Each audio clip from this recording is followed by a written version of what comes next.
সমন্বয়ৰ বাণীলৈ পুনৰ আহিল পবিত্ৰ ঈদ উল ফিতৰ।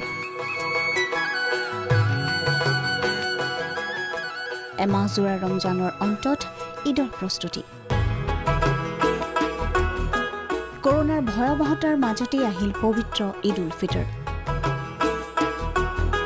সোমবাৰে দেশজুৰি ইছলাম ধৰ্মাৱলম্বী লোকসকলে পালন কৰিব ঈদ।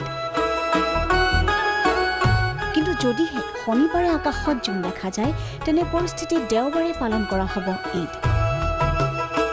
উল্লেখ্য যে এমাহ ৰোজা ৰখাৰ অন্তত ঈদ পালন কৰে বিশ্বৰ প্ৰতিজন ইছলাম ধৰ্মৰ লোকে। পিছে দেশজুৰি কৰোনাৰ ভয়াৱহতাৰ বাবে এইবাৰ নহয় ঈদৰ সমূহীয়া নামাজ। ঘৰতে ঈদৰ নামাজ পঢ়িব লাগিব ইছলাম ধৰ্মী লোকে। কিন্তু কেনেকৈ ঘৰত পঢ়িব ঈদৰ নামাজ?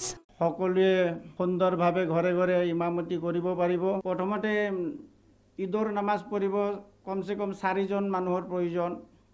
এজন ইমাম হ'ব আৰু 3জন মুক্তাদি।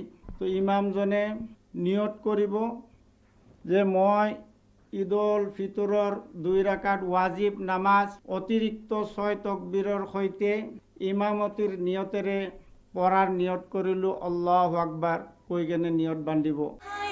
ইপিনে কৰোনাৰ বাবে নাই ঈদৰ আনন্দ উল্লাস। বজাৰ সমাৰতো নাই পূৰ্বৰ দৰে ভিৰ।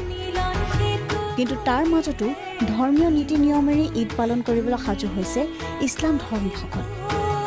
কেন্দ্ৰীয় হিলাল সমিতিৰো আহ্বান, চৰকাৰে নিৰ্ধাৰণ কৰি দিয়া নিয়ম অনুসৰি পালন কৰক ঈদ।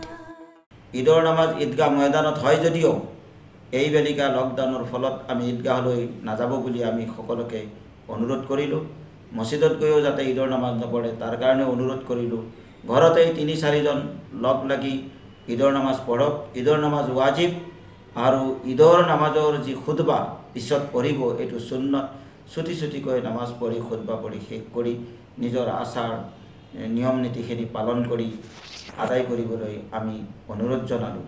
যদি আজি গধূলি ঈদৰ জোন দেখা ভাৰতবৰ্ষত জোন দেখা সাব্যস্ত হয়, তেতিয়াহ'লে আমি ঘোষণা কৰিম যে কালি ঈদ হ'ব।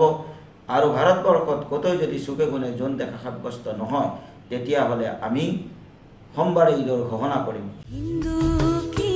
ঈদৰ দিনটোত বিশ্ব শান্তি আৰু ভাতৃত্ববোধৰ বাবে দোৱা কৰিব প্ৰতিজন ইছলাম ধৰ্মৰ লোকে। বিশ্বৰ পৰা অসূয়া অপ্ৰীতি দূৰ কৰাৰ বাবেও আল্লাহৰ ওচৰত প্ৰাৰ্থনা জনাব ইছলাম ধৰ্মাৱলম্বীসকলে। ইমৰান আলীৰ ৰিপৰ্ট, প্ৰাগ নিউজ।